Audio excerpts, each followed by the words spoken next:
So my Yeah. relationship with this Survey Society has been really exciting over the last 3 years. It started off as uh, kind of a random question to the president. I didn't even know who I was going to talk to, but it was a random question if he is interested in a new edition of the Caprices that I was preparing for a student. And I was blessed to have a student who could play the Survey Caprices. You know, not all of us have students that get up to that level, but he did Grusmacher, Book 2, and Piatti, so what's next? There's the Survey Caprices. So I put together an edition as a graduation present for him, and I thought, why not ask about producing a new edition and seeing where that goes. So 3 years later, we have 45 editions of Survey's music. Some of those are pairs of piano versions and string quintet versions, uh, but most of them are just single editions. I haven't really counted, maybe uh, 30 editions that are just like 30 titles. So what I was going to play for you today was uh, some Servais-isms that have made themselves into our main repertoire. And I guess I'll talk about it more than I'll play. And so let me pull up my script here. Um, Mainly, if you have questions for me about Survey's life, that was not my main focus, and going forward, that's not really my main focus either. Uh, because I'm a music guy, I'm not a biographer. So some of Survey's life uh, crosses over into the music, but I've really enjoyed working with Peter Francois because he's more of a historian and he's writing a long biography of Servais' life, but he's not primarily a musician. He does play clarinet, but I'm not sure to what extent his research is into music, like the score study. So some of the things that I've brought up to him, this was the first time he's heard of those things, or I'm able to catch um, some melodies in Survey's music that he might not have been able to identify, like something he's been working on with Swiss music uh, expert. He was not able to identify a couple of Swiss tunes, but because of my background in sleuthing scores, I was able to identify those two melodies. One of them is from uh, the Fantasy La Romantique, and the other one from uh, the Souvenir de la Suisse, which was also in a way used in his Opus 1 Fantasy for cello and harp. So, uh, and you can ask questions anytime you want to interrupt. I'm happy to answer if you don't want to wait until the end. But uh, what I want to focus on is how does Servais' music and specifically his cello playing and his style crossed over into things like Saint-Saëns and Tchaikovsky and Dvorak and so on. So when we think of Servais, I don't know how many pieces you know by Servais, but when I was a young cellist, I didn't even know how to say Servais. And one of my teachers corrected me because it's not Servais or whatever. And I got a copy of the Peters edition of Souvenir de Spa. And I actually still have it on the shelf over here somewhere. Uh, it's the Grusmacher edition, I think. So I played it with her at a lesson, and I kind of liked it. It was very difficult. And then my next run into Servais was in grad school. I remember checking out The History of the Violoncello by Lev Ginsburg, and that had a whole chapter on Servais with musical examples. So that kind of got me on my way to discovering more music by Servais. Um, if you don't know, the Lev Ginsburg History of the Violoncello is actually an English translation of Volume 4 of the four-volume set by Lev Ginsburg, overviewing the cello from the early 1600s to the middle Soviet era. And each volume is dedicated to a um, specific group of composers. The first volume deals with Baroque to classical, so it goes through around Boccherini to Beethoven, uh, and all foreign. I don't think there's any mention of Russian composers. And then I believe the second volume is Russian cellists. So kind of the golden age of Russian cellists going from um, I can't even tell you like from earlier than Davidov, maybe to like Wielhorski, the count the for whom Mendelssohn wrote his second sonata, and going all the way through right before Rostropovich, right through the revolution. And the third volume is dedicated to composers from the Romantic era through the 20th century, early 20th century. So the Russian composers. And the fourth volume, the one that we have translated, is foreign composers. And that goes from around Romberg's time to, um, I want to say, there's Casado, there's Ibert. I'm not sure if this is due to you, but around that time. So it covers like 200 200 years of foreign composers and cellists. So if you read Russian, that'd be great if you could get your hands on maybe a PDF copy of the four-volume set. It's not 100% accurate, but I think Lev Ginsburg did a lot of breadth. He covers a lot of breadth in the cello repertoire. So if you want to get your feet wet, you're not going to go into the deep end with him.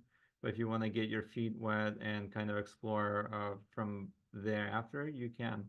Like grab the chapter on Romberg. He has got a great overview on Romberg's music, and just start and get the scores, start playing through them, uh, see what's there. The Servais chapter I think is around 10 pages, and it really whet my appetite for him. So the next piece I found out about Servais, or from Servais' repertoire, was the Barber of Seville fantasy, and I think that kind of stopped for a while for me. I just knew two pieces, and that was as a grad student who specialized in cello music. So I can't imagine too many people digging much deeper unless you're really specializing in cello music of that era. So uh, at first, when I was working with the Survey Society, Peter Francois offered me like 10 titles to do uh, with through them.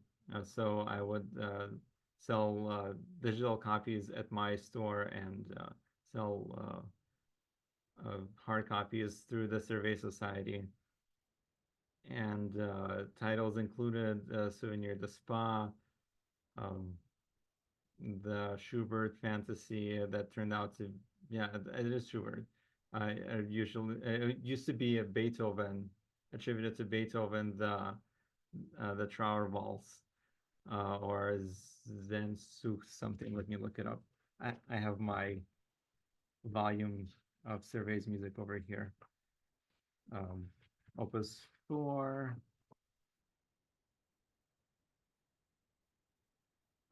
So it's the Le Désir Valse, but it's also called other things like Trauer Valse and other things. So it was that, the Opus 5 Concerto, Opus 14. Uh, it was it seemed like a lot of music. For 10 titles, it was a lot of music, and it took me about 2 years to complete that. But then something clicked in me, and I started working with manuscripts. And I don't know what it is with me and manuscripts, but uh, after completing maybe 16 editions, which included those 10 titles, I all of a sudden just got on fire and completed like 30 other editions because I was dealing now with manuscripts with early versions, comparing things, and that's really what I love to do. Uh, I'm not really a huge fan of taking a publication and trying to re-typeset it and publish it. It's a lot of busy work. But if I have multiple sources to compare it to, I really enjoy that. So when I get Carnival in Venice in 4 or 5 different versions, that's very exciting for me. If all I'm looking at is the shot edition, it's not very exciting to retypeset that.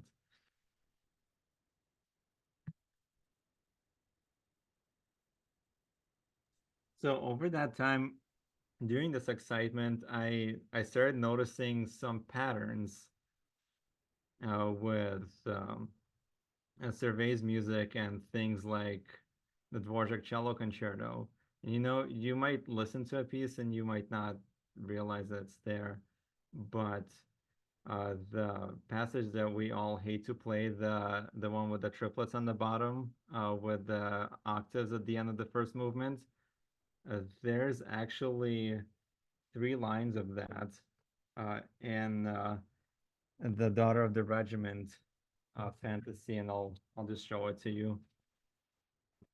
Um,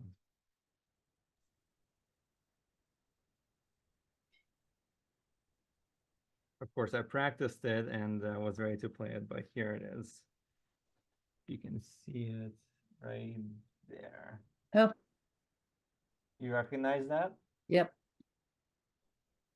You recognize that as Dvorak, probably. So there's about four lines of that. And I'll tell you the truth that I would rather play Servais of the 4 lines than Dvorak of that 1 line. I don't know what it is. It's the cellist touch. It just feels more comfortable to play it the way Servais wrote it than the way probably Vihan uh, recommended to Dvorak to have that. Uh, and that that particular triplet passage also has made it into Popper's uh, fourth concerto and the Little Russian Fantasy. I think there's a whole variation of that trill on the bottom. So uh, there's something about Popper and the Servais where it's more comfortable to play that. Maybe it's their approach. It's not so chromatic. Maybe uh, I mean I don't know. I can't. I haven't been able to figure out why something that's more difficult and longer is more idiomatic. Uh, but that's Dvorak. There are a couple of Rococo variations, borrowings from Servais, and one of them is a bow staccato. Uh, uh, Servais did not invent a bow staccato or down bow staccato. I think cellists just started borrowing that from violinists who were showing off. Of course, violinists have a smaller instrument and a longer bow, so you could probably do 100 notes no problem on a violin bow with the amount of pressure that you need. But the second variation and Rococo variations has uh, uh, four times that oboe staccato scale, as well as the infamous and maybe depending on the edition that you have, you probably didn't even notice it. In the fourth variation, talking about the Fitzenhagen version, the fourth variation, there are about 96 notes on one bow. It's the C sharp major scale. You know how there are twice the scales come, once in E major. The first time it's in E major, and the second time it's in C sharp major.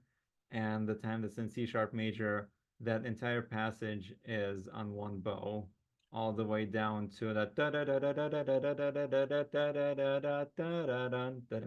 That one. That's about 96 notes, I think. There's also an uppo staccato passage in the the cadenza. So what I was going to demonstrate is a 42 note uppo staccato in the Souvenir de Spa in one of the little cadenzas there. So the the this is only 42 notes, but you're just halfway there to the 90 plus notes that Fitzenhagen put into the Rococo variations in the C sharp major scale. And there's also another, the one I was talking about in Rococo variations is this one. That one, right? Before. So I think that must have come from here. And another Rococo variations borrowing from Servais is from Lestock, a fantasy. So Lestock was an opera, or is an opera by Aubert. And this fantasy is uh, kind of like a one movement concerto. The themes, there are two themes that are used from Lestock, but Servais really highly develops them. So it's a really fun piece. And there's this really long uh, coda, kind of like a one movement concerto, and there's a coda. And kind of like in Rococo variations, you have this that, and you go, you keep on going up and up and up and up. Well, here, so that's exactly the same, but it's shifted up a fourth in the Lestock. And after the octaves, this,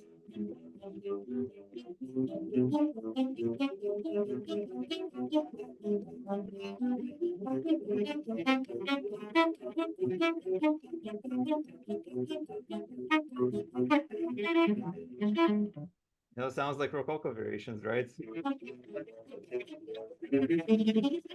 That part, right? So, I mean, you can say that it's just by chance that they sounded like this, but because of the fame of these pieces all throughout Europe, I don't think it's just coincidence that these figurations came into our repertoire. Another one, this is kind of a fun one, and I don't think any cellist enjoys playing this, but Popper's 38th etude from the high school. I'm not even going to try that one. But there are several pieces by Servais that have that particular figuration in them. Uh, the first one being actually the Fantasy La Romantique, which was his first success in 1834. There's a little scale passage in that, but he really capitalizes in his Lafont fantasy. Lafont was a violinist. He was a famous song composer as well. I read that he went uh, up against Paganini in a competition, and either he won or neither one of them won. But that tells you how respected he was as a violinist. but he wrote some songs that were later incorporated into fantasies, including one by Liszt. And there's this huge octave passage that goes across 2 pages. You recognize that figuration uh, from Popper's 38th Etude, correct? Anyone doesn't? Uh, can you play the beginning of the popper? I just can't bring it to mind. Oh yeah. I'm massacring, but that's like I say, Servais for some reason, I don't know, maybe it just fits my hand better, but I enjoy playing Servais more than some of those tricky popper passages. But there's another passage in uh, the, the Daughter of the Regiment as well, where it's just this huge, everything is octaves. The variation starts as, it's the same thing, kind of broken octaves. I think if we taught broken octaves, they wouldn't be as hard to play. We teach broken thirds, but I think like octaves like this, easy to play, right? But we don't really teach students that, so that's why they find it difficult to play, including myself. It's not something that I enjoy playing, but there's a tempo that works for these, at least for my interpretation. So I think that's pretty much all the techniques, besides the couple of things that I wanted to play for you that are not available anywhere else. Of course, I can't play every single Servais fantasy on the recital. Maybe I'll make maybe one fantasy a year, maybe 2 fantasies a year. Oh, another thing, another Servais, he loves this octave here. He loves using octaves between 2 and 4 this way. Hmm. So there's another piece, uh, uh, the O Cara Memoria, where he uses that in D major, and in La Romantique he uses it in C major.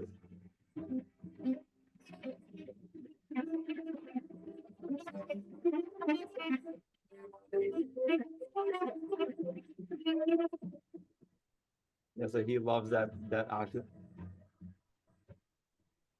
So when I tell my students that I'm practicing octaves with 2 and 4, they're confused as to what I'm talking about, because you practice your octaves with thumb and 3. But what if I told you to practice your E minor scale with 2 and 4?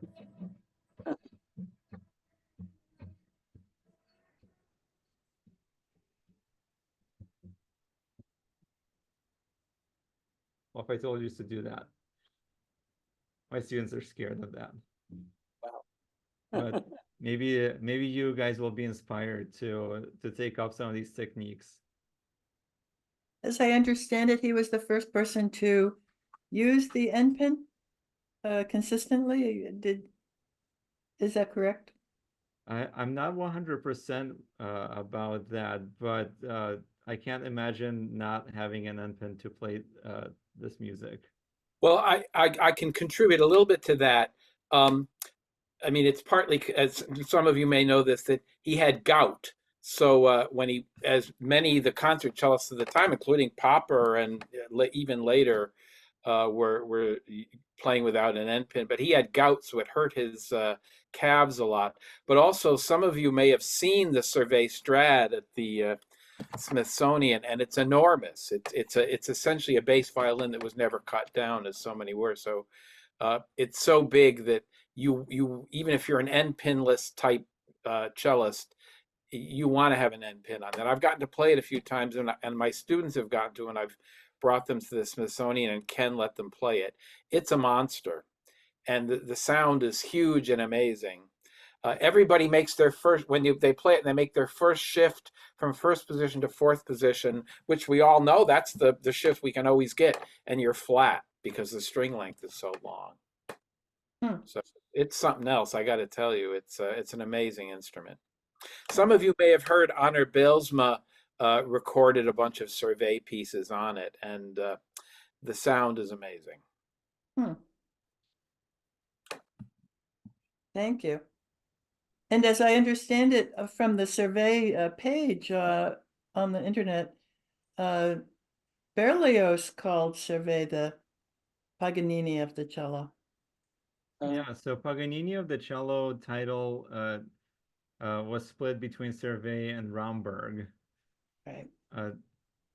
Like let's if we look at the music of Romberg, Dazauer, and Servais, uh, and forget that Romberg and Dazauer wrote easy pieces because they wrote some difficult pieces as well. So if we take them at the same level of pieces, like difficulty level, I would say that Bromberg is the least comfortable to play, and Dazauer is the most comfortable to play, and Servais is somewhere in the middle.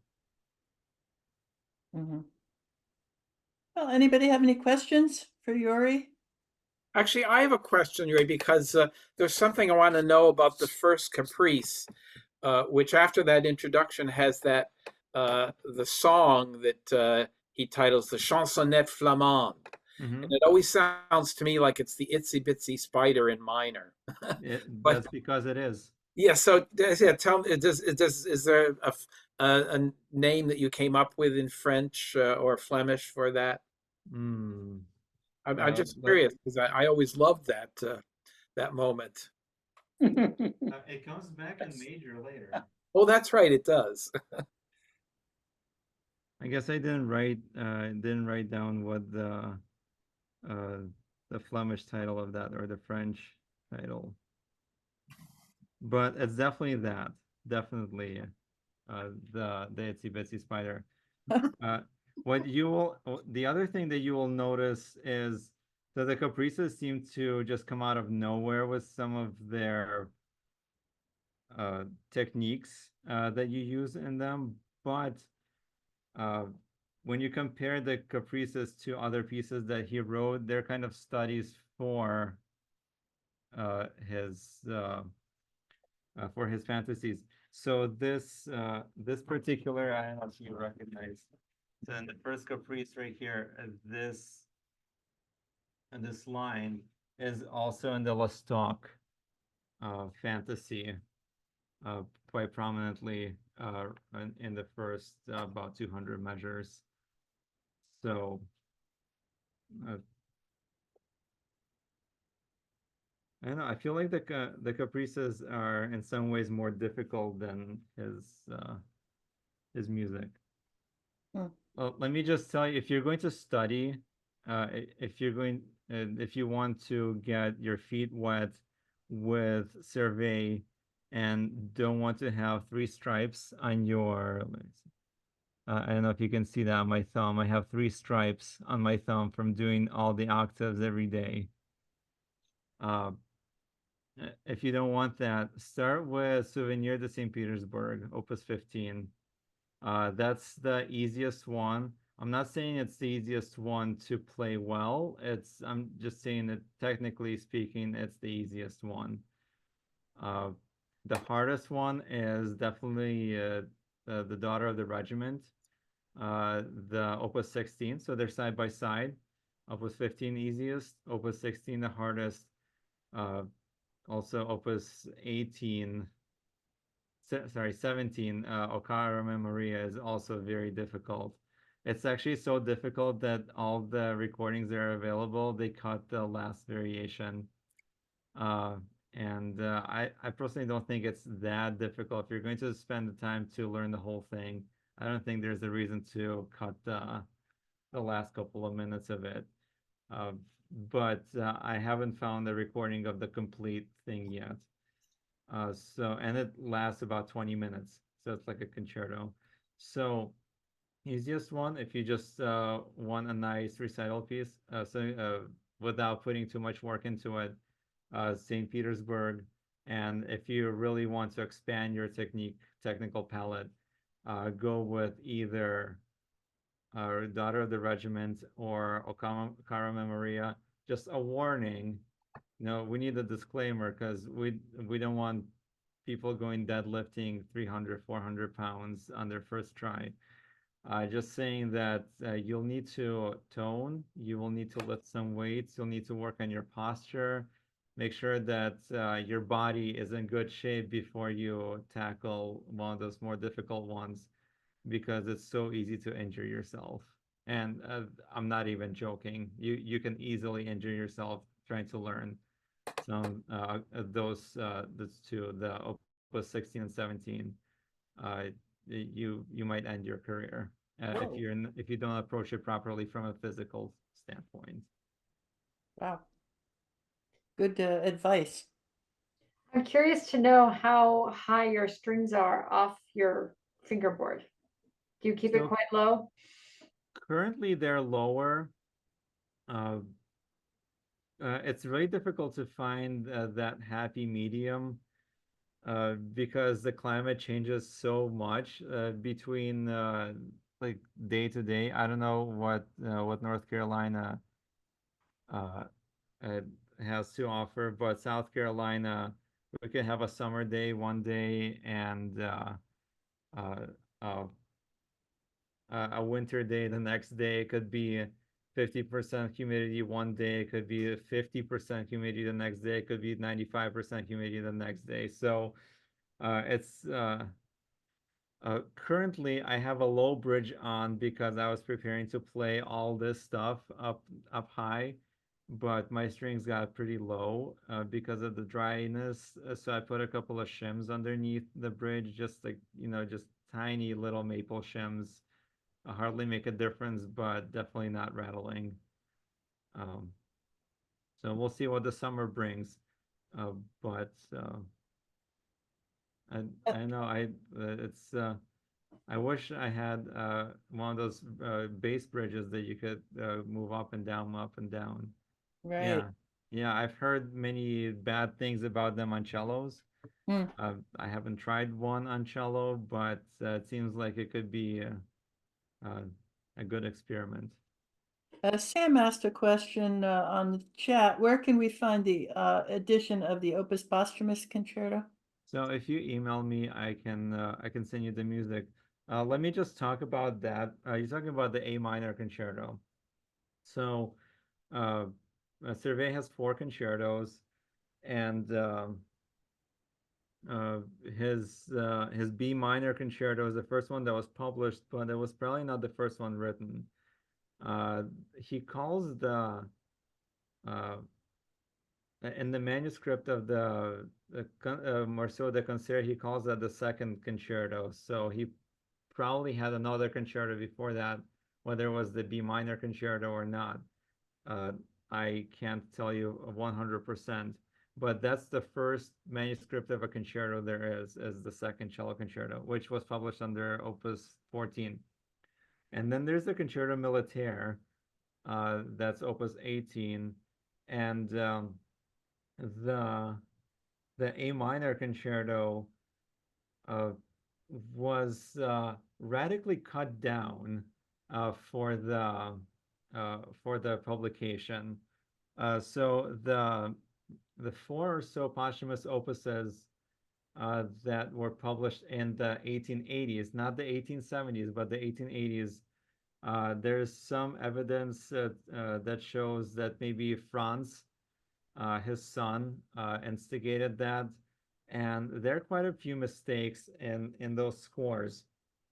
And the A minor concerto, from what I've seen in the manuscript, is cut down from its original length, and a part of the finale made it into the Morceau de Salon number 4 in A minor as well, which I performed last month. You can also find that on my YouTube channel. Oh, Um, so if you're looking for the published version of that, just write me an email. I'm happy to send it to you. Uh, there are a few errors that I marked in red pen in my the printout that I made. So just be aware that there might be a wrong note or two, or maybe a clef missing. If it all of a sudden sounds like you're playing fifths or fourths against the piano, Uh, that clef might not even be in the piano part, just you might need to put in that courtesy clef in the music. So those are not well proofread, but they're nice pieces. Will your next recital that you're preparing go on YouTube? Yeah, I'm hoping I try to put as much on YouTube as possible, unless it's like a complete blunder. Uh, I'll post it on YouTube. So Well, my next recital is in 2 weeks from yesterday, and this is it's a pretty exciting repertoire. We are going to play the Serenade by Victor Herbert, and for some reason, flutists adopted that piece as their own. I don't understand why, but the whole suite is really nice. The tarantella is extremely difficult. It's the most difficult of the five movements, but we're only playing the serenade. It's about 2 minutes long. The middle section has lots of nice double stops that I try to play through really fast, so I don't have to linger on them.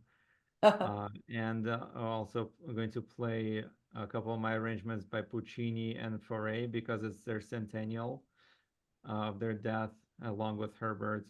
I'm gonna play Jagling, a piece of her aria that was recorded by Rafaela Gromes a couple of years ago. Actually, this last week, Jagling's publisher published my piano transcription of that piece.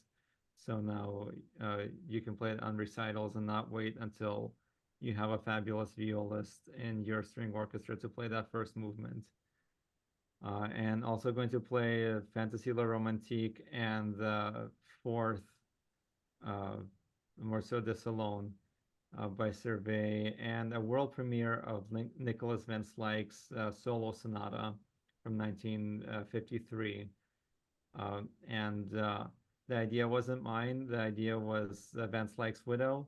She asked me if I would do the world premiere of it, and I happily agreed to do it. It's a beautiful piece. I found out about this piece just randomly looking through the UNCG stacks. So it's got wonderful. very Hindumithian and early Ligeti Mm. style. If you send me the notice when you have it up on YouTube, I'll send out the link to the Cello Society. Thank you. I'll definitely do that. Here's another Lisa. Just a thank you. I I enjoy doing these things. I enjoy talking about music, um, about cello music, especially. Well, Um, best of luck with your performance. Are there any final questions before we let Yuri go? Well, then, on behalf of all of us, Yuri, I want to thank you so much. And this has been very interesting and enlightening, even though we weren't able to hear you very well. But I hope that if you have a chance, that you could put those examples up on YouTube that we can really hear you play them. Sure. I'll try to get those and you'll probably get a better visual as well because I'll use a different camera. Super. Well, Thank- thank you so much. Thank you. Appreciate it. Good night. Good night. Night.